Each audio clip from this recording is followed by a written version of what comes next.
ആദ്യം തന്നെ കൃപാസനം മാതാവിനും ഈശോയ്ക്കും എൻ്റെ നന്ദി. ഈ വിശുദ്ധ ആൾത്താരയിൽ വന്ന് സാക്ഷ്യം പറയാൻ എനിക്ക് യോഗ്യത തന്നതിന് ഞാൻ നന്ദി പറയുന്നു.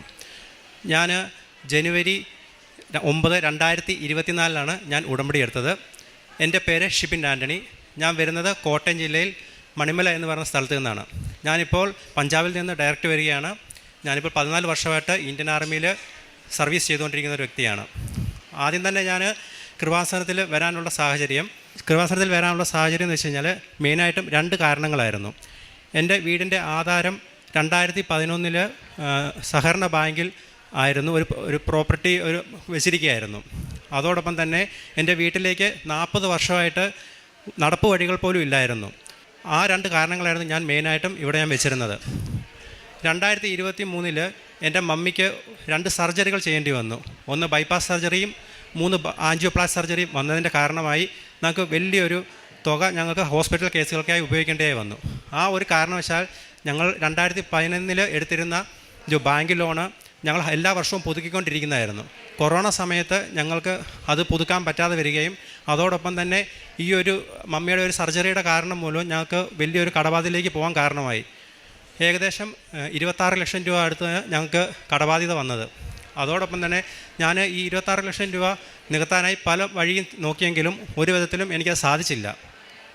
ലാസ്റ്റ് ഞാൻ കേരളത്തിലെ 14 ജില്ലകളിലുള്ള ബ്രോക്കർമാരെ ഞാൻ കോൺടാക്റ്റ് ചെയ്യുകയും ഒരു ബ്രോക്കർ പോലും സ്ഥലം നോക്കാനോ വഴിയില്ലാത്തതിൻ്റെ കാരണമായി എടുക്കാനോ നടന്നില്ല. പിന്നീട് ഞാൻ പഞ്ചാബിൽ നിൽക്കെ ഒരു സമയത്ത് പെട്ടെന്ന് ഒരു ഇടുക്കിക്കാരൻ്റെ ചേട്ടൻ്റെ 27 ലക്ഷം രൂപ കടബാധ്യത നീങ്ങിയ ഒരു സാക്ഷ്യം എനിക്ക് കാണാനിടയായി. ആ സാക്ഷ്യം കണ്ടതോടുകൂടി തന്നെ എനിക്ക് എങ്ങനെയെങ്കിലും കൃപാസനത്തിൽ വരണമെന്നൊരു തോന്നുകയും ഞാൻ ജനുവരി മാസം 9 കൃപാസനത്തിൽ വരികയും ഉടമ്പടി എടുക്കുകയും ചെയ്തു. ഉടമ്പടി എടുത്ത് ഏകദേശം 10 ദിവസം കഴിഞ്ഞു. ഞാൻ രാവിലെയും വൈകിട്ടും കറക്റ്റായി പ്രാർത്ഥനകൾ ചെയ്യുകയും പേപ്പറുകൾ എല്ലാവരുടെ വീട്ടുകളിൽ കൊണ്ടുചെന്ന് ഞാൻ കൊടുക്കുകയും ചെയ്യുമായിരുന്നു. 10ാമത്തെ ദിവസം രാവിലെ പ്രത്യക്ഷീകരണ പ്രാർത്ഥന ചൊല്ലിക്കൊണ്ടിരിക്കുന്ന സമയത്ത് എനിക്ക് പെട്ടെന്ന് മനസ്സിലൊരു തോന്നൽ തോന്നി. നിന്നൊക്കെ വീട്ടിലോട്ട് എതിലെയാണ് വഴി വേണ്ടത്, ആ വഴിയിൽ വിശ്വാസ പ്രമാണം ചൊല്ലിക്കൊണ്ട് നീ ഉപ്പ് വിതറുക. ഞാൻ രാവിലെ ഒരു 7-7:30 ആയപ്പോഴത്തേക്കും എനിക്ക് എവിടെയാണോ വഴി ആവശ്യമുള്ളത് അവിടെ ഞാൻ ഉപ്പ് വിതറുകയും അതോടൊപ്പം തന്നെ ഞാൻ ആ വ്യക്തിയുടെ വീട്ടിൽ എനിക്ക് തോന്നുന്നു ഞങ്ങൾ എന്നൊക്കെ ലീവിന് വന്നിട്ടുണ്ടോ അന്നെല്ലാം പോയി ഞങ്ങൾ വഴി ചോദിക്കുമ്പോഴെല്ലാം പറയുന്നത് ഈ ഒരു വഴിക്ക് വേണ്ടി നിങ്ങൾ എൻ്റെ വീട്ടിൽ കയറരുത് എന്നാണ് അദ്ദേഹം പറഞ്ഞുകൊണ്ടിരുന്നത്. ഞാൻ ഒരു സാക്ഷ്യത്തിൽ കേട്ടാണ് അമ്മയുടെ കാശുരൂപം കയ്യിൽ പിടിച്ചാൽ അത് ആയുധവും കഴുത്തിലിട്ടാൽ അത് ആഭരണവും എന്ന്. ആ ഒരു സാക്ഷ്യം എന്നെ ഒരുപാട് സ്പർശിച്ചു. ഞാൻ അമ്മയുടെ ഉടമ്പടി കാശുരൂപം എൻ്റെ കൈകളിൽ ഏന്തി ഞാൻ ആ വീട്ടിൽ ചെന്ന് അദ്ദേഹത്തിനോട് ചോദിച്ചു, എനിക്കൊരു വഴി വേണം. അപ്പോൾ അദ്ദേഹം എന്നോട് പറഞ്ഞത്, ഞാൻ നിനക്ക് വഴി തരാം, എന്തിനാണ് നമ്മൾ തമ്മിൽ വൈരാഗ്യം എന്ന്. അപ്പോൾ അദ്ദേഹം പറഞ്ഞ വഴി എന്ന് വെച്ച് കഴിഞ്ഞാൽ എൻ്റെ തോടിൻ്റെ സൈഡിൽ കൂടെ വഴി തരാം എന്നാണ് പറഞ്ഞത്. അപ്പോൾ ആ തോടിൻ്റെ സൈഡിൽ കൂടെ വഴി തന്നു കഴിഞ്ഞാൽ ഞാൻ ആ തോട് കെട്ടുന്നതിന് എനിക്ക് തോന്നുന്നു കുറഞ്ഞത് 6 ലക്ഷത്തിൽ മേളിലായിട്ട് എനിക്കൊരു എമൗണ്ട് ആവും. അതുകൂടാതെ വഴിയുടെ എമൗണ്ട് അവർ പറഞ്ഞത് 20 ലക്ഷം രൂപയാണ്. അപ്പോൾ 20 ലക്ഷം രൂപയും ഈ 6 ലക്ഷം രൂപയുടെ കൂടുമ്പോൾ 26 ലക്ഷം രൂപ ഞാൻ ഈ ഒരു വഴിക്ക് വേണ്ടി തന്നെ മുടക്കേണ്ടി വരും. അങ്ങനെ ഇരിക്കെ ഇദ്ദേഹം എന്നോട് പറഞ്ഞു, നിന്നെ ഞാൻ ആ തോടിൻ്റെ അതിലുള്ള വഴി കാണിച്ചു തരാമെന്ന് പറഞ്ഞ് എന്നെയും കൂട്ടിക്കൊണ്ട് ആ തോടിൻ്റെ സൈഡിലേക്ക് വന്നിട്ട് അദ്ദേഹം അവിടെ നിന്നില്ല. അദ്ദേഹം പിന്നെ മുന്നോട്ട് പോയി. ഞാൻ പറഞ്ഞു, തോടിൻ്റെ ഇതിലെയാണല്ലോ നിങ്ങൾ തരാമെന്ന് പറഞ്ഞ്. പക്ഷേ അദ്ദേഹം അവിടെ നിൽക്കാതെ ഞാൻ എവിടെയാണോ ഉപ്പിട്ടത് അവിടെ വന്നിട്ട് പറഞ്ഞു, ഞാൻ നിനക്ക് ഇതിലേ വഴി തരാമെന്ന്. അത് വലിയൊരു അത്ഭുതമായിരുന്നു ഞങ്ങൾക്ക്. അതിനുശേഷം ഈ വഴി ഞങ്ങൾ ഉടനെ തന്നെ 2 ലക്ഷം രൂപ കൊടുത്ത് ഞങ്ങൾ എഗ്രിമെൻറ്റ് രജിസ്റ്റർ ചെയ്തില്ല, എഗ്രിമെൻറ്റ് ചെയ്തു. വഴി 40 വർഷമായിട്ട് ഞങ്ങൾക്ക് വഴിയില്ലായിരുന്നു. ഈ വഴിക്ക് വേണ്ടി 40 വർഷത്തിൽ ഞങ്ങൾ പലപ്പോഴായിട്ടും ഇദ്ദേഹത്തിൻ്റെയും പലരുടെയും വീട്ടിൽ ഞങ്ങൾ പോയി ചോദിച്ചിട്ടുണ്ട്. അപ്പോഴൊന്നും ആരും ഞങ്ങൾക്ക് തന്നിട്ടില്ല വഴി. ഉടമ്പടി എടുത്ത് ഫസ്റ്റ് ഉടമ്പടിയിൽ 10ാമത്തെ ദിവസമാണ് എനിക്കിത് സംഭവിക്കുന്നത്. എനിക്ക് തോന്നുന്നു മാതാവ് എന്നെ ആ ഉടമ്പടിയിൽ ഉറപ്പിച്ച് നിർത്താൻ വേണ്ടിയാണ് ഈ ആദ്യത്തെ ഇതെനിക്ക് തന്നത്. അതിനുശേഷം ഞാൻ ഈ വഴിയുടെ എഗ്രിമെൻറ്റ് റെഡി ആയി കഴിഞ്ഞപ്പോൾ ഞാൻ ഓർത്തു, ഓക്കെ, ഇനി ആൾക്കാർ വരും എൻ്റെ സ്ഥലം മേടിക്കാൻ. ഞാൻ വീണ്ടും ട്രൈ ചെയ്ത് കഴിഞ്ഞപ്പോഴത്തേക്കും വീണ്ടും ആൾക്കാർ പറഞ്ഞു, ഇദ്ദേഹത്തിൻ്റെ സ്വഭാവമായതുകൊണ്ട് ഇനി ഈ വഴി നിങ്ങൾക്ക് കിട്ടുമോ ഇല്ലയോ എന്ന് അറിയത്തില്ല, ഇനിയിപ്പോൾ നിങ്ങളുടെ മൂഡ് ചേഞ്ച് ആവുമോ ഇല്ലയോ എന്നൊന്നും അറിയത്തില്ല, അതുകൊണ്ട് ഞങ്ങൾക്കിതിൽ വിശ്വാസമില്ല എന്നാണ് പറഞ്ഞത്. അങ്ങനെ ഇരിക്കെ ഞാൻ 3 മാസം കഴിഞ്ഞു. ടോട്ടൽ 8 മാസത്തെ എഗ്രിമെൻറ്റാണ് വെച്ചിരിക്കുന്നത്. 14 ലക്ഷം രൂപയ്ക്ക് വഴിയുടെ എഗ്രിമെൻറ്റ് ഉറപ്പാക്കി. അതിൽ 2 ലക്ഷം രൂപ അഡ്വാൻസ് കൊടുത്തു. ഇനി ബാക്കിയുള്ളത് നമുക്ക് 12 ലക്ഷം രൂപയാണ് കൊടുക്കാനുള്ളത്. അപ്പോൾ ഈ 12 ലക്ഷം രൂപ ഞാൻ ഓർക്കുന്നത് നമ്മുടെ സ്ഥലം വിറ്റതിന് ശേഷം അതിൽ നിന്ന് കിട്ടുന്ന ഒരു എമൗണ്ട് ഈ വഴിക്കും കൊടുത്ത് ഈ സ്ഥലം നമുക്ക് ആൾക്കാർക്ക് രജിസ്റ്റർ ചെയ്ത് കൊടുക്കാമെന്നാണ് ഞാൻ ഉദ്ദേശിച്ചുകൊണ്ടിരുന്നത്. ഒരു 3 മാസം കഴിഞ്ഞു, 4 മാസം കഴിഞ്ഞു, 5 മാസം കഴിഞ്ഞു. ഒന്നും തന്നെ സംഭവിക്കുന്നില്ല. അങ്ങനെ ഇരിക്കെ ഞാൻ എൻ്റെ മൂന്നാമത്തെ ഉടമ്പടി പുതുക്കാനായിട്ട് ഞാൻ ഇവിടെ വന്നു. ഇവിടെ വരികയും ഞാൻ അച്ഛനെ കാണാനിടയാകുകയും ചെയ്തു. അച്ഛനെ കാണാൻ വേണ്ടി ഞാൻ ഇവിടെ വന്നതെന്ന് വെച്ചാൽ 11:30 ആയപ്പോൾ ഞാൻ അവിടെ മാനേജറുടെ റൂമിന് ഫ്രണ്ടിൽ വന്ന് നിൽക്കുകയായിരുന്നു. ഫ്രണ്ടിൽ നിന്ന് കഴിഞ്ഞപ്പോഴത്തേക്കും എല്ലാവരുടെയും മുന്നിൽ നിന്ന് ഞാൻ 2:30 ആയപ്പോൾ ടോക്കൻ്റെ സമയമായപ്പോൾ എന്നോട് പറഞ്ഞു, മോനെ നീ ഇത് പുതുക്കിയിട്ടില്ല, നീ പുതുക്കിയിട്ട് വാ, നിനക്ക് ഞാൻ പെട്ടെന്ന് ടോക്കൺ തരാമെന്ന് പറഞ്ഞു. ഞാൻ വീണ്ടും ഓടിപ്പോയി പുതുക്കി തിരിച്ച് വന്നപ്പോൾ ഇവിടുത്തെ എല്ലാം ക്ലോസ് ചെയ്തിരിക്കുകയാണ്. എന്നോട് പറഞ്ഞ് ടോക്കൻ്റെ സമയം കഴിഞ്ഞു. അങ്ങനെ ഞാൻ ഓർക്കി ഇനി നടപടിയുള്ള കേസല്ല എന്നോർത്തുകൊണ്ട് ഞാൻ കാശ് രൂപം മേടിക്കാൻ വേണ്ടി അവിടെ കൗണ്ടറിൽ ചെന്നപ്പോൾ ഒരു പയ്യൻ എൻ്റെ അടുത്ത് വന്നിട്ട് പറഞ്ഞു, ചേട്ടൻ ടോക്കൺ കിട്ടിയോ, അച്ഛനെ കാണാനുള്ളത്. ഞാൻ പറഞ്ഞു, മോനെ എനിക്ക് കിട്ടിയില്ല. അപ്പോൾ ആ പയ്യൻ എന്നോട് പറഞ്ഞു, ചേട്ടാ അവിടെ ഒരു റൂമിലെ ഒരു ചേട്ടൻ ഇരുമ്പോൾ ചേട്ടനോടൊന്ന് പോയി ചോദിക്കാൻ പറഞ്ഞു. ഞാൻ ഓർക്കും അത് മാതാവാണ്. ഞാൻ നേരെ ആ റൂമിൽ ചെന്ന് ചോദിച്ചു. അപ്പോൾ എനിക്ക് മുന്നേ ഒരുപാട് ചേച്ചിമാർ അവിടെ നിന്ന് ഒരുപാട് പ്രശ്നങ്ങൾ പറയുന്നുണ്ട്. ഞാൻ ചെന്ന് പറഞ്ഞ ഉടനെ അദ്ദേഹം എനിക്ക് ടോക്കൺ എഴുതി തരികയും ഞാൻ അച്ഛനെ വന്ന് കാണുകയും ചെയ്തു. അച്ഛനെ കണ്ട ഉടനെ അച്ഛനോട് ഞാൻ കാര്യങ്ങൾ പറഞ്ഞു. അച്ഛൻ എനിക്ക് എൻ്റെ കവളത്ത് തട്ടിയിട്ട് പറഞ്ഞു, എടാ 6 എന്ന് പറയുന്ന ഒരു ഇത് കാണുമെന്ന് പറഞ്ഞു. അപ്പോൾ എനിക്ക് അച്ഛനോട് ചോദിക്കാനൊരു പേടി, 6 എന്ന് പറഞ്ഞ നമ്പറാണോ 6 എന്ന് പറഞ്ഞ ഡേറ്റ് ആണോ എങ്ങനെയാണെന്നുള്ളത് എനിക്ക് പേടിയായിപ്പോയി. അപ്പോൾ അച്ഛൻ എന്നോട് പറഞ്ഞു, നീ ധൈര്യമായിട്ട് പൊക്കോളാൻ പറഞ്ഞു. ഞാൻ വീട്ടിൽ ചെന്നു. അതിന് ഇനി 8 മാസം ഉള്ളതിനകത്ത് ഇനി 3 മാസം കൂടിയേ ഉള്ളൂ ബാക്കി എഗ്രിമെൻറ്റ് ക്ലിയർ ചെയ്യാൻ വേണ്ടി. ഓരോ 6-ാം തീയതി, 16-ാം തീയതി, 26-ാം തീയതി ഞാനിങ്ങനെ പ്രതീക്ഷിച്ചുകൊണ്ടിരുന്നു. ഒരിക്കൽ ഈ 6-ാം തീയതി, 16-ാം തീയതി, 26-ാം തീയതികളൊന്നും നടന്നില്ല. ലാസ്റ്റ് എൻ്റെ 8-ാം മാസം 6-ാം തീയതി ഒരു വ്യക്തി എൻ്റെ വീടിൻ്റെ ഏറ്റവും മുകളിലത്തെ സ്ഥലം എഗ്രിമെൻറ്റ് ചെയ്യുകയും ഉടനെ തന്നെ അദ്ദേഹം എനിക്ക് നല്ലൊരു എമൗണ്ട് തരികയും ചെയ്തു. ആ വ്യക്തി 6-ാം തീയതിയാണ് വന്ന്. ആ വ്യക്തിയുടെ പേരിൻ്റെ ആദ്യത്തെ ലെറ്റർ 6 ആണ്. അങ്ങനെ എനിക്ക് ആ സ്ഥലം മേടിക്കാൻ സാധിക്കുകയും ചെയ്തു. അതോടൊപ്പം തന്നെ ഞാൻ 3 പ്ലോട്ടാക്കി ഇട്ടിട്ടുണ്ടായിരുന്നു. അപ്പോൾ ഈ 3 പ്ലോട്ടുകളും ഉടനെ തന്നെ എനിക്ക് വിൽക്കാൻ പറ്റുകയും അതിൻ്റെ എഗ്രിമെൻറ്റ് എമൗണ്ട് എനിക്ക് നൽകി. എഗ്രിമെൻറ്റ് എമൗണ്ട് വളരെ കുറവാണ്. അങ്ങനെ ഇരിക്കെ 2025 ജനുവരി ആയപ്പോഴത്തേക്കും എനിക്ക് ബാങ്കിൽ നിന്ന് ഒരു കോൾ വന്നു. പറഞ്ഞു, അദാലത്തുണ്ട്, നിങ്ങൾ പെട്ടെന്ന് വരണം, ഇതിൽ വരികയാണെങ്കിൽ നിങ്ങൾക്ക് കുറച്ച് എമൗണ്ട് കുറച്ച് കിട്ടുമെന്ന് പറഞ്ഞു. ഞാൻ അദാലത്തിന് വേണ്ടി പപ്പായെ വിട്ടു. ഞാൻ അപ്പോൾ പഞ്ചാബിലായിരുന്നു. അപ്പോൾ പപ്പായെ വിട്ടപ്പോൾ ഞാൻ പപ്പായോട് പറഞ്ഞു, പപ്പ നമ്മുടെ കൃപാസനത്തിലെ വെഞ്ചരിച്ച ഉപ്പ് എടുത്തുകൊണ്ട് പോകണം, എന്നിട്ട് അവിടെ ആരുമില്ലാത്ത സ്ഥലത്ത് പപ്പ വിശ്വാസ പ്രമാണം ചൊല്ലി അവിടെ ഉപ്പിടണം. പപ്പായ്ക്ക് ഒരു നല്ലൊരു എമൗണ്ട്, പപ്പ പ്രതീക്ഷിക്കാത്ത ഒരു എമൗണ്ട് അവിടെ നിന്ന് കുറച്ച് തരുമെന്ന് പറഞ്ഞു. പപ്പ അതുപോലെ ചെയ്യുകയും ഏകദേശം 26 ലക്ഷം രൂപ ഉള്ളത് 21 ലക്ഷം രൂപ ആയിട്ട് കുറച്ച് ഞങ്ങൾക്ക് തരികയും ചെയ്തു. 21 ലക്ഷം രൂപ അടയ്ക്കണം 2 ആഴ്ചയ്ക്കുള്ളിൽ. എൻ്റെ സ്ഥലത്തിൻ്റെ എഗ്രിമെൻറ്റിൻ്റെ ഡേറ്റ് കിടക്കുന്ന 6 മാസമാണ്. ഞാൻ എങ്ങനെ അടയ്ക്കുമെന്ന് എനിക്കറിയില്ല. 2 ആഴ്ചയ്ക്കുള്ളിൽ അത് അടച്ചില്ലെങ്കിൽ വീണ്ടും ഇത് 26-30 പോവുകയും ചെയ്യും മേളിലോട്ട്. അങ്ങനെ ഇരിക്കെ ഞാൻ വീണ്ടും ശക്തമായി പ്രാർത്ഥിക്കുകയും 2 നേരം ഞാൻ രാവിലെ 6 തൊട്ട് വൈകുന്നേരം വരെ വെള്ളം കുടിക്കാതെ ഞാൻ വ്രതം എടുക്കുകയും ചെയ്തു. അതിൻ്റെ ഭാഗമായിട്ട് എനിക്ക് ദേവൻ തമ്പുരാൻ ഒരു വ്യക്തിയുടെ പേര് എൻ്റെ മനസ്സിൽ തോന്നിപ്പിക്കുകയും ആ വ്യക്തിയോട് ഞാൻ ചോദിച്ചതും ആ ചോദിച്ച എമൗണ്ട് ഫുള്ള് 21 ലക്ഷം രൂപ എനിക്ക് ഒരു എഗ്രിമെൻറ്റ് പോലും ഇല്ലാതെ തരികയും ആ പൈസ ഞാൻ ഉടനെ തന്നെ ബാങ്കിൽ അടച്ച് എനിക്ക് എൻ്റെ ആധാരം റിലീസ് ചെയ്യാനും പറ്റി. അതോടൊപ്പം തന്നെ എൻ്റെ സ്ഥലം വിറ്റ് ആ എമൗണ്ട് അവർ പറയുന്നതിനെക്കാട്ടും ഒരാഴ്ച മുന്നേ എനിക്ക് തിരിച്ചു കൊടുക്കാനും പറ്റി. ഇതാണ് എനിക്ക് തന്ന ഏറ്റവും വലിയ സാക്ഷ്യം. അതോടൊപ്പം തന്നെ ഞാൻ പഞ്ചാബിലിരിക്കുമ്പോൾ ഞാൻ 1 മാസത്തിലേറെ ഞാൻ ഒരു വ്യക്തിയെ പഞ്ചാബിലെ മൊത്തം തപ്പി നടന്ന് എനിക്ക് അവിടെ വഴിയരികെ ഇരിക്കുന്ന ഒരു വ്യക്തിയെ കിട്ടുകയും ആ വ്യക്തിക്ക് 3 നേരം ഭക്ഷണം ഞാൻ കൊണ്ട് കൊടുക്കുകയും അതുപോലെ തന്നെ പത്രങ്ങൾ ഞാൻ എല്ലാ വീടുകളിലും എനിക്ക് കിട്ടിയ അനുഗ്രഹം പറഞ്ഞ് ഞാൻ എല്ലാവർക്കും കൊടുക്കുകയും ചെയ്തു. അതോടൊപ്പം തന്നെ ഞാൻ ഡെയിലി എനിക്ക് കുർബാന കാണാനുള്ള ഒരു അവസരം കിട്ടുകയില്ല അവിടെ. അതുകൊണ്ട് ഞാൻ ഓൺലൈനായിട്ടാണ് കുർബാന കാണുന്നത്. ഓൺലൈനായിട്ട് കുർബാന കാണുന്നത് ഇവിടെ അക്സെപ്റ്റബിൾ അല്ല. പക്ഷേ എൻ്റെ സാഹചര്യം അങ്ങനെയാണ്. എനിക്ക് കുമ്പസാരിക്കാനാണെങ്കിലും ഞാൻ നാട്ടിൽ വരുമ്പോൾ 3 മാസത്തിലൊരിക്കൽ നാട്ടിൽ വരുമ്പം ഞാൻ എല്ലാ ആഴ്ചയിലും കുമ്പസാരിക്കാനും ഞാൻ പോകുന്നുണ്ട്. ഇതാണ് എനിക്ക് ദൈവം തന്ന ഏറ്റവും വലിയ അനുഗ്രഹം. ജെറമിയ 32-ാം അധ്യായം 40-ാം തിരുവചനം, ഞാൻ അവരുമായി ശാശ്വതമായ ഒരു ഉടമ്പടി ഉണ്ടാക്കും, അവർക്ക് നന്മ ചെയ്യുന്നതിൽ നിന്ന് ഞാൻ പിന്തിരിയുകയില്ല, അവർ എന്നിൽ നിന്ന് പിന്തിരിയാതിരിക്കാൻ എന്നോടുള്ള ഭക്തി ഞാൻ അവരുടെ ഹൃദയത്തിൽ നിക്ഷേപിക്കും.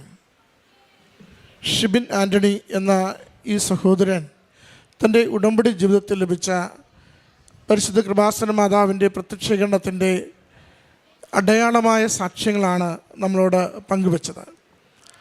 സഹോദരൻ ആദ്യം പങ്കുവച്ചത് തൻ്റെ ഭവനത്തിലേക്ക്, തൻ്റെ ആ ഒരു സ്ഥലത്തേക്ക് വേണ്ടി ഒരു വഴി ലഭിക്കുന്നതിന് 40 വർഷമായി കുടുംബം പരിശ്രമിക്കുന്നു. നിരന്തരമായി ആ സ്ഥലത്തിൻ്റെ ഉടമസ്ഥരോട് ചോദിക്കുന്നു. അവരത് എപ്പോഴും തിരസ്കരിച്ച് അത് ചോദിച്ചു വരേണ്ട എന്ന് നിരുത്സാഹപ്പെടുത്തി വിടുകയും ചെയ്യുന്നു. ആ ഒരു അവസരത്തിലാണ് ഇവിടെ വന്ന മകൻ ഉടമ്പടി എടുക്കുന്നത്. ഉടമ്പടി ക്ലാസ്സുകളിൽ കേട്ടതും സാക്ഷ്യങ്ങളിൽ മനസ്സിലാക്കിയതുമനുസരിച്ച് ഉടമ്പടി ഉപ്പ് ആ സ്ഥലത്തേക്ക് കയറുവാൻ ഏറ്റവും ഉചിതമായ ഇടത്ത് അവിടെ ഇട്ട് വിശ്വാസ പ്രമാണം ചൊല്ലി പൂർണ്ണമായും അമ്മയ്ക്കത് ഉടമപ്പെടുത്തിക്കൊണ്ട് ഈ അടഞ്ഞു കിടക്കുന്ന വഴി തുറന്ന് ലഭിച്ച് എല്ലാ തടസ്സങ്ങളും മാറുന്നതിന് വേണ്ടിയാണ് പ്രാർത്ഥിക്കുന്നത്. അത് ഉടമ്പടിയുടെ ഒരു പ്രത്യേകതയാണ്. ഉടമ്പടിയുടെ നേർച്ച വസ്തുക്കൾ ആര് പൂർണ്ണമായ വിശ്വാസത്തോടെ പ്രയോഗിക്കുന്നുവോ ആ ജീവിത വിഷയം എത്ര ഗൗരവമുള്ളതായിക്കൊള്ളട്ടെ, എത്ര നാൾ പഴകിയതായിക്കൊള്ളട്ടെ, ഇനി ഒരിക്കലും നമുക്ക് ലഭിക്കില്ലെന്ന് നമ്മൾ തന്നെ ഉറപ്പിച്ച് വിശ്വസിച്ച വിഷയമായിക്കൊള്ളട്ടെ, അമ്മയുടെ കരങ്ങളിൽ ഏൽപ്പിച്ച് പ്രത്യക്ഷീകരണത്തിന് സാക്ഷിയാകുന്നതിന് ദൈവകൃപയാൽ ഇതെനിക്ക് അനുവദിച്ച് കിട്ടുമെന്ന ബോധ്യത്തോടെ ഉറപ്പോടുകൂടി നാം പ്രാർത്ഥിച്ചാൽ അത് നമുക്ക് അനുഗ്രഹമായി മാറും. സഹോദരൻ പറയുന്നുണ്ട്, എങ്ങനെയാണിത് അമ്മയുടെ ഇടപെടലിലൂടെ ലഭിച്ചുവെന്ന് ഈ സാക്ഷ്യത്തിൽ നിന്ന് നമുക്ക് തെളിയിക്കാൻ പറ്റുക. സഹോദരൻ പറയുന്നുണ്ട്, ചെന്ന് വഴി ചോദിക്കുമ്പോൾ തോട്ടിറമ്പിലൂടെയുള്ള വഴി തരാമെന്ന് പറയുന്നു. അതെങ്കിൽ അത് ആ പ്രദേശത്തേക്ക് കയറുവാനുള്ള കാര്യമാവട്ടെ എന്ന് കരുതിയാണ് അതിനോട് എഗ്രിമെൻ്റ് ചെയ്യുന്നത്, അതിനോട് യെസ് പറയുന്നത്. അതിനോടൊപ്പമുള്ള ഭാരം പറയുന്നുണ്ട്, 20 ലക്ഷത്തോളം രൂപ വഴിക്ക് കൊടുക്കണം, ഒരു 6 ലക്ഷത്തോളം രൂപ ആ വഴി ശരിയാക്കിയെടുക്കുവാൻ തോടിറമ്പിൽ കല്ല് കെട്ടുവാൻ മുടക്കണം. ഒരു 26 ലക്ഷം രൂപയുടെ ചെലവ് ഈ വിഷയത്തിലുണ്ടാകുമെന്ന് അറിയുകയും ചെയ്യാം. ആ സഹോദരൻ വഴി കാണിക്കുവാനായി എവിടെയാണോ പറഞ്ഞത് അവിടേക്കാണ് കൊണ്ടുവരുന്നത്. അത് മനസ്സുകൊണ്ട് അക്സെപ്റ്റ് ചെയ്ത വിഷയമായതുകൊണ്ട് സഹോദരന് പ്രത്യേകിച്ചൊന്നും അതിൽ തോന്നുന്നില്ല. തൊട്ടറമ്പിൽ വരുന്നു, അവിടെ വഴി കാണിച്ചു കൊടുക്കുന്നു, പിന്നീട് അവിടുന്ന് മുന്നോട്ടാണ് നീങ്ങുകയാണ്. ഈ നീക്കൽ ഇത് മാതാവിൻ്റെ ഇടപെടലാണ്. ഇങ്ങനെ ഒരാളെ കല്ലുപോലിരിക്കുന്ന ഒരാളെ ഒരു കരിയില പോലെ നീക്കുക, അത് മാതാവിൻ്റെ ശക്തമായ ഇടപെടലാണ്. അതാണ് എന്നിട്ട് ഈ നീങ്ങിപ്പോകുന്ന വ്യക്തി ചെന്ന് നിൽക്കുന്നത് എവിടെയാണോ ഉടമ്പടി ഉപ്പിട്ട് പ്രാർത്ഥിച്ചത് അവിടെ മാത്രമാണ്. അതാണ് ഉടമ്പടിയിലൂടെ ലഭിച്ചു എന്നതിന് നമുക്കുള്ള തെളിവ്. കാരണം ഉടമ്പടിയിട്ട് പ്രാർത്ഥിച്ചവിടെ ചെന്ന് വ്യക്തി നിൽക്കുകയും ഇവിടുന്നുള്ള വഴി ശരിയാക്കി തോട്ടറമ്പല്ലാതെ ഇവിടുന്നുള്ള വഴി ശരിയാക്കി തരാമെന്ന് സഹോദരനോട് പറയുകയും ചെയ്യുന്നു. അത് ഒരു മനസ്സിനെ എത്ര കണ്ട് മാറ്റുന്നു. ഒരു നിയോഗത്തെ എങ്ങനെയാണോ നമ്മൾ ആഗ്രഹിച്ച് മറ്റൊരാൾക്ക് ഉപദ്രവമില്ലാതെ പ്രാർത്ഥിക്കുന്നത്, ആ നിയോഗത്തെ അതുപോലെ അമ്മ മാതാവ് ആദരിക്കുകയും അംഗീകരിക്കുകയും ഈശോയ്ക്ക് സമർപ്പിക്കുകയും ചെയ്യുന്നു. ഈശോ നമുക്കത് അനുവദിച്ചു തരുന്നു. സഹോദരൻ ആ സാക്ഷ്യത്തിൽ സൂചിപ്പിച്ചു, ഏതാണ്ടൊരു 14 ലക്ഷം രൂപയ്ക്ക് ആ വഴി എനിക്ക് സ്വന്തമാകുന്ന വിധത്തിൽ കാര്യങ്ങൾ അമ്മ മാതാവ് സെറ്റ് ചെയ്തു വന്നു. എന്ന് വെച്ചാൽ 26 ലക്ഷം രൂപ മുടക്കുവാൻ മനസ്സുകൊണ്ട് തീരുമാനിച്ചത് ഭാരങ്ങൾ ലഘൂകരിക്കുന്ന ഉടമ്പടിയുടെ പ്രത്യേകമായ കഴിവ്, അമ്മയുടെ പ്രത്യേകമായ ഇടപെടൽ മകനത് 14 ലക്ഷം രൂപയ്ക്ക് ആ വഴി സ്വന്തമാക്കുന്നതിന് സഹായിച്ചു കൊടുത്തു. 40 വർഷം കൊണ്ട് നടക്കാതിരുന്നത് ഉടമ്പടി എടുത്ത് 10 ദിവസം കൊണ്ട് അനുവദിച്ച് കിട്ടി. സമയച്ചുരുക്കത്തിൻ്റെ അമ്മ മകനെ സഹായിച്ചുവെന്നാണ് സാക്ഷ്യപ്പെടുത്തുന്നത്. മറ്റൊന്ന്, വീണ്ടും ആ സ്ഥലം വിൽക്കുവാനായിട്ട് ഏറെ ക്ലേശിക്കുന്നു. ഒത്തിരി നാളായുള്ള പരിശ്രമം, വഴി കിട്ടിയപ്പോൾ വേഗത്തിൽ അത് വിറ്റുപോകുമെന്ന് കരുതി പരിശ്രമിക്കുന്നു. അത് എങ്ങും എത്താതെ വല്ലാതെ പ്രതിസന്ധിയിലാവുന്നു. അങ്ങനെയാണ് ഇവിടെ പുതുക്കുവാൻ വേണ്ടി വരുമ്പോൾ അച്ഛനെ കാണുവാൻ തീരുമാനിക്കുന്നത്. മകൻ പറയുന്നുണ്ട്, നിരന്തരം പ്രതിസന്ധി ഉണ്ടായിരുന്നു. അച്ഛനൊരിക്കൽ ടോക്കൺ എടുക്കുവാനായി ക്യൂ നിന്ന് ഏറ്റവും മുൻപിൽ വരുമ്പോൾ പറയുന്നു ഉടമ്പടി പുതുക്കിയിട്ടില്ലെന്ന്. അപ്പോൾ ഏറ്റവും മുൻപിൽ നിന്ന ആൾ ഏറ്റവും പുറകിലേക്ക് മാറുകയാണ്. ഉടമ്പടി പുതുക്കുവാൻ പോകുന്നു. പുതുക്കി തിരികെ വരുമ്പോൾ അവിടെ ടോക്കൺ കൊടുക്കുന്ന വ്യക്തി ഇല്ലെന്ന് പറയുന്നു. അച്ഛനെ കാണുവാനുള്ള അവസരം നഷ്ടപ്പെട്ടെന്ന് കരുതുന്നു. എങ്കിലും നിരാശപ്പെടാതെ അമ്മ മാതാവിൻ്റെ കാശുരൂപം വാങ്ങി പോകാമെന്ന് കരുതി സ്റ്റോളിൽ നിൽക്കുമ്പോൾ അടുത്ത് നിൽക്കുന്നൊരു വ്യക്തി പറയുന്നു, ടോക്കൺ കിട്ടിയോ എന്ന്. അങ്ങോട്ട് ആരോടും അവലാതി പറഞ്ഞില്ല, ഇങ്ങോട്ട് ചോദിക്കുന്നു. എന്നിട്ട് അകത്തേക്ക് ചെന്ന് ഒരാളോട് ഇരിപ്പുണ്ട് കണ്ടോളാനും പറയുന്നു. ചെന്നയാൾ മറ്റൊന്നും തിരക്കാതെ ടോക്കൺ കൊടുക്കുന്നു. അച്ഛൻ്റെ ഇക്കൽ വരുമ്പോൾ അച്ഛൻ പ്രാർത്ഥിച്ചിട്ട് പറയുന്നു 6 എന്ന് കാണിക്കുന്നുണ്ട്. ഇതാണ് അടയാളം. നമ്മളെ ഉടമ്പടി പ്രകാരം നമുക്ക് അടയാളങ്ങൾ ലഭിക്കുന്നുവെന്ന് പറയുമ്പോൾ അതിന് വ്യക്തമായ ഉടമ്പടി പ്രകാരമുള്ള ഒരു വിടുതൽ, ഒരു അഴിക്കൽ, ഒരു ആ പ്രശ്നത്തിലേക്കുള്ള ഒരു തുറവി അതിനകത്ത് നിർബന്ധം ഉണ്ടായിരിക്കും. അച്ഛൻ പറയുന്നുണ്ട് 6 എന്ന് കാണിക്കുന്നുണ്ടെന്ന്. അപ്പോൾ ചോദിക്കാൻ പേടിയായി 6-ാം മാസമാണോ, 6-ാം ദിവസമാണോ, 6-ാം തീയതിയാണോ, 16-ആണോ, 26-ആണോ, എല്ലാം മനസ്സിൽ.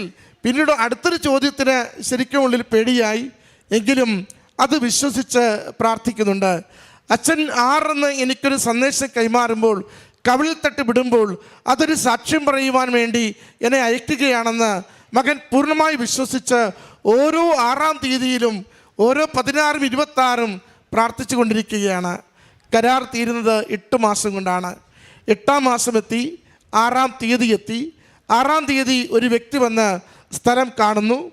ആ സ്ഥലം ഏറ്റെടുക്കുവാൻ തീരുമാനിക്കുന്നു, നല്ല വില കൊടുക്കുവാൻ തീരുമാനിക്കുന്നു. പിന്നെ രണ്ടാമത്തത്, ആ പേര് തുടങ്ങുന്നത് 6 എന്ന ലെറ്ററിലുമാണ്. ഇതാണ് അടയാളം എന്ന് പറയുക. അടയാളത്തിന് വളരെ കോൺക്രീറ്റായ, യാതൊരു സംശയവുമില്ലാത്ത, നമ്മുടെ നിയോഗത്തെ ഇങ്ങനെ ഉള്ളുപൊളിക്കുന്നത് പോലെ വ്യക്തമാക്കി തരുന്ന സന്ദേശം അതിനകത്തുണ്ടാവും. മകൻ പറയുന്നുണ്ട്, വളരെ നന്നായി അമ്മ മാതാവ് ആ വിഷയം അങ്ങനെ സെറ്റിൽ ചെയ്ത് തരുവാൻ തീരുമാനിച്ചു. മറ്റൊരു വിഷയം വന്നു. അപ്പോൾ അത് ബാങ്കിലിരിക്കുന്ന ആധാരം എടുക്കണം, അവിടെ പണയം വെച്ചിരിക്കുകയാണ്. ഏതാണ്ട് 29 ലക്ഷത്തോളം രൂപ അടയ്ക്കേണ്ടതുണ്ട്. അപ്പോൾ ഇത്രയും രൂപ എവിടുന്ന് പെട്ടെന്ന് എങ്ങനെ ഒപ്പിക്കും, കയ്യിലില്ല. അപ്പനോട് പറയുന്നുണ്ട്. അപ്പൻ പോയി ആ ബാങ്കിൽ ചെന്ന് ഉപ്പിട്ട് പ്രാർത്ഥിച്ച് മാനേജറെ കാണുക, പലിശയ്ക്ക് നല്ല തോതിൽ ഇളവുണ്ടാകും. അത് ഉടമ്പടി കൊടുക്കുന്നൊരു ആത്മധൈര്യമാണ്.